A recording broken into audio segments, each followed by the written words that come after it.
Mga kapatid, magandang hapon po sa inyong lahat. Pasensya na po kayo, sa dami ng mga sexing babae dito, ang daming bumubusina. Okay, joke lang po yun.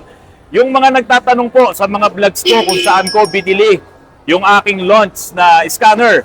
Ito, narito na po tayo sa lugar po ni Sir Bong Alcalde, na siya pong dealer ng launch po dito sa Pilipinas.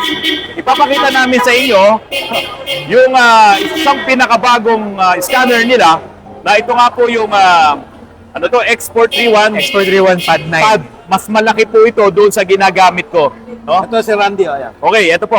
Export 31 Pad. Ngayon, ano yung kinakabitan nito, sir? Nasaan yung Bluetooth mo? Ito yung BCI. Okay, yung BCI.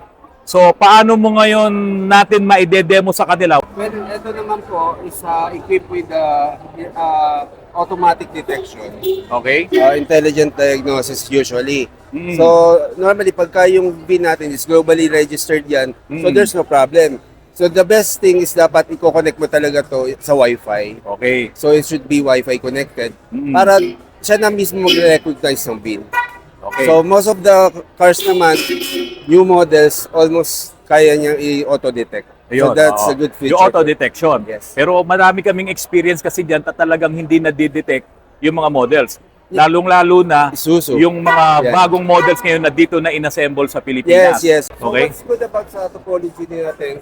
So sa topology natin, it will scan different systems. Mhm. So unlike before, pagka nag-scan ka, diretsuhan, di mo na alam kung saan ka mag-uumpisa. Okay. Area yon ng system. So dito, what's good? Isa-isahin natin sa topology. What are the systems equipped or not? Okay, Okay. doon muna tayo So, sa equip. So sa equipped natin, for example, mag-scan tayo, automatically, once you detected the unit, siya na mismo mag-layout ng kanyang possible na systems meron yung unit na yan. Mm. And then once scan, let's say for example, smart detection, so ayan po, automatically scan niya lahat. Okay. So sa mga beginners naman po, no worries, kasi I'm sure sa dami ng acronyms na yan, it's very difficult for us no, malaman talaga kung anong system meron yan. But pagdating naman dito, andyan po, nakasulat na po yan.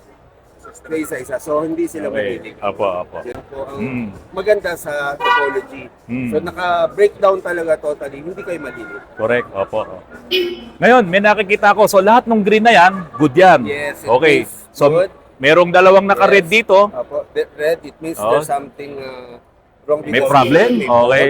And then, if it is totally gray, two things po yan. Okay. Not equipped Oh, or not equipped or hindi may ma-read. problem. Hindi niya ma-read yung kanyang opo. CPU. So, there's Yung a kanyang problem. ECU. Opo.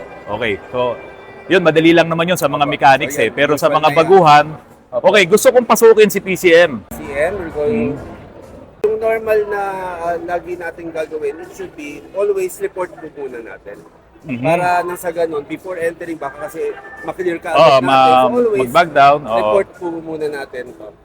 Yan, take report para at least nasa kanya na yung history. Mhm. Then before tayo mag-proceed sa next step. Okay. Okay? At Okay. kasi baka mamaya hanapin sa atin ng customer usually, ano mo, nakita mo dyan. So ayan po, gaya niyan, we have a simulation here na ito po yung sinasabi na current problem, which means talagang andyan ang problem. Because we have history, we have pending. So pagka history yan, normally alam natin, baka mamaya may natanggal lang, tinanggal before, and then binalik, hindi lang na-clear ang code. Mhm. Now, once it is current, so kailangan tuunan natin yung pansin. Mm-mm. Okay, so click enter.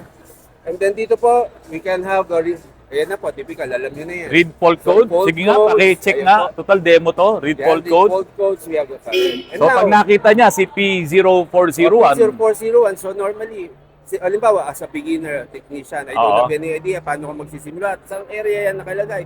Then ito po ay equipped ng AI. pag nakita ito mo po, si P0401, no, may kaibigan tayo na mas Yes. magaling sa atin. Yes, So, yes. nandyan si So, AI. Diba? Si AI naman, at least may magbibigyan tayo ng lead. Okay. So, at least alam natin, ano yung itsura nito? Yan po yung choices eh. You can have AI, Google, meron, yun po yung kagandahan sa Pad 9. Okay. Special function. Okay. So sa special function, for example, dito nyo po makikita yung kaya nyong gawin in terms of initialization, Relearning. and others. Katulad niya na yung mga DPF manual regeneration and marami pa po. Kailangan talaga na requirement as for example, once ikaw nag-replace ng throttle body, kailangan mo mag-relearn.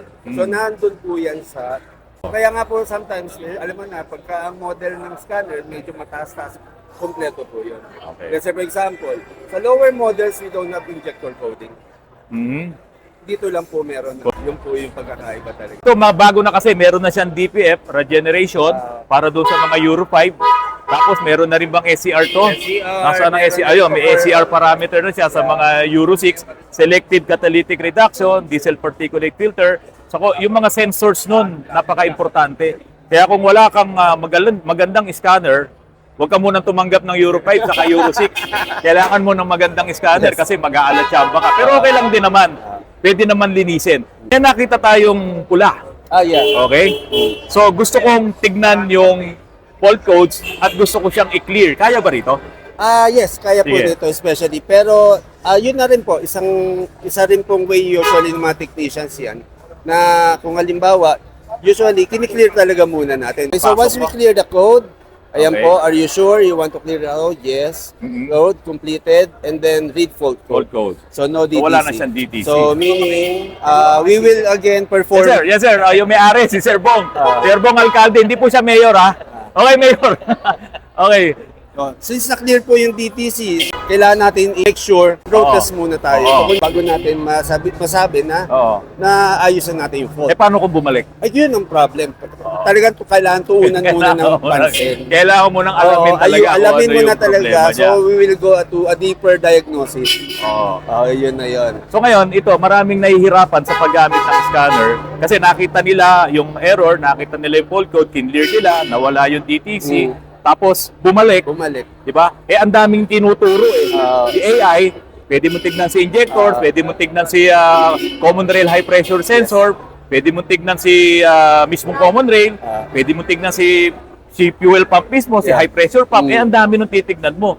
Ang problema, hindi mo naman malalaman kung may problema talaga sa injectors. Kailangan Yeah. ipatesting mo Kailangan simulation yes. sa mga nagte-test ng injectors kasi yung mga ordinaryong calibration hindi nila kaya i-test yun. so, Paano mo different. ngayon malalaman kung alin doon yung hindi nagpa-function ng maayos? Paano Yes, natin sir. malalaman? So at this point, sir, for example, let's say if you want to confirm, so meron po tayo sa actuation test which is the service tool for example, the injector 1 disabled. So this one, we can easily disable para makita natin kung that injector 1 is running or not, in good condition or not. From old school, ginawa mong digital. Yun lang po. Opo. Oo. And also, one thing is if you're going to remove yung ating yung ating tawag dito, yung connector Socket. ng injector, Oo. well, siyempre, alam mo na, mag-check engine yan. Okay. So, this is the way, the best way, na yung tinatawag na power balance. Kinat off mo yung supply doon sa Yes, injectors. yun. Parang kinonvert lang natin into...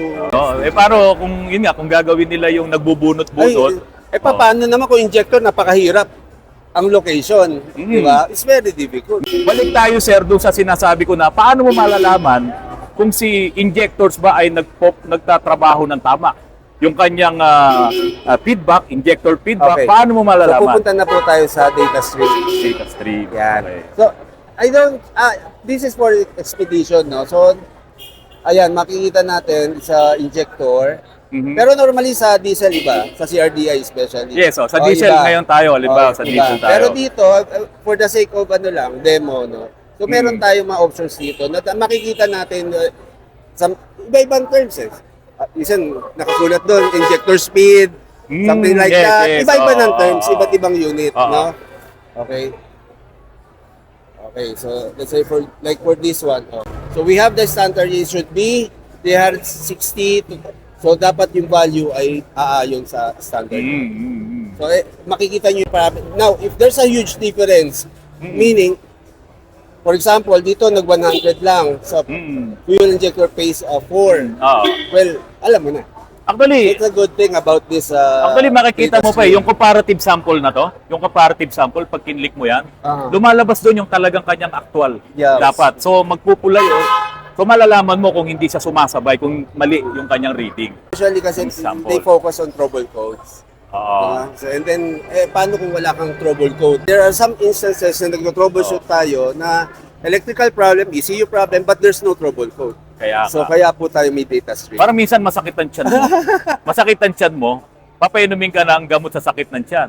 Yung pala kaya masakit ang tiyan mo, meron ka ibang problema. Dito mo yun makikita. Ayun. So ito yung parang CT scan niya, yung data stream. So maseselect mo lahat yung mga components kung nagpa-function siya ng maayos. Tulad yung kanina, balik mo nga sir doon sa sineselect natin. Ito, tulad nitong accelerator pedal position sensor. Makikita mo yan kapag ina-activate mo yan, nagre-read talaga yan from 0 Yeah. to 100 or kung saan man siya. Oo. So ayan, pag inaapakan mo yung pedal mo, makikita mo. Kaya lang kung wala kang scanner, no, hindi mo malalaman na nandoon na pala yung problema. So using yung data stream talaga, makikita mo kung nagtatrabaho si pedal or doon si throttle body. Itong launch, matagal ko na rin gamit yun sa akin. Mukhang kailangan ko nang bumili ng bago, ng malaki. No? Na-amaze ako dito, mas marami siyang functions. No? Di ko lang alam kung bibigyan ako ng discount ni Sir Bong Alcalde. No? Ang ganda nito. Ano po yung sabihin niyo, sir? Yung magandang ano yan, sir, kapartner ngayon, yung aming portable alignment. Nako, Scanner na gagamitin mo, sir. tapos meron ng portable alignment. Portable alignment. Ito, sir, idikit mo lang. Nako. Ang gamit nila, ito. Oo. Ito na yung pinaka-computer. Magkano ba ang halaga nito sa mga gustong bumili? For D1 Pad 9, 207. 207,000. Yes, sir. Oh, ito ba ay may mga terms or kung ano na para sa mga gustong bumili? Lahat po ng payment options, pwede po sa amin. So ito kadalasan mga ordinaryong shop hindi nila kaya to. Yes. Oh, so ito talaga intended dun sa mga malalaking shop siguro. Oh, ano naman yung mai-offer nyo dun sa mga hindi kayang bilhin to? Ano yung models nyo? Baka katulad nung sa akin, yung X4 31 na hindi pad. Ano po yung ibang models nyo? Tatlong variant kasi ang launch. Apo. Meron yung tinatawag na Pad Series, Mhm. meron yung Pro Series, at Okay. meron yung CRP Series. Okay. So yung CRP, yun yung pang entry level. Entry level. So ngayon, pinili na namin sir kung ano yung mga top of the line. Each variant. Meron ka bang sample sir nung entry level diyan? Meron po. Nandyan Pwede po bang yung, makita? Nandito po ba? Ito. Ito po yung entry level? Ito po. Okay. Okay. Ito. So, normally, ito po ang level nito is, sinasabi namin, categories ng DIY. Mm. Why DIY? Kasi, normally, alam niyo naman po, pagka basics, normal, DTC, may ganyan. But, syempre, when it comes to special functions, mga ganyan, alam naman natin na Limited to. limited to Oo. because hindi niya kakayanin. So si data streaming meron Yes, dito. meron Kaso din limited po. din. Meron din naman. So itong ganito, magkano? Bossing? 34,700. 34! Oy, pasok sa banga yun. Hello, I'm Ella from Launchpad. Our Launchpad is based in Shenzhen and we have dealers here in Philippine Market. Now I would like to introduce our flagship, is Pad 9. Over Yes. there is The Pad Pad? 9. This set is very good function when we come to get to the workshop. It's very powerful scanner for the workshop. If you want to find more, maybe you can turn to this Autorans? Autoruns. And thank you. Thank you. Thank you.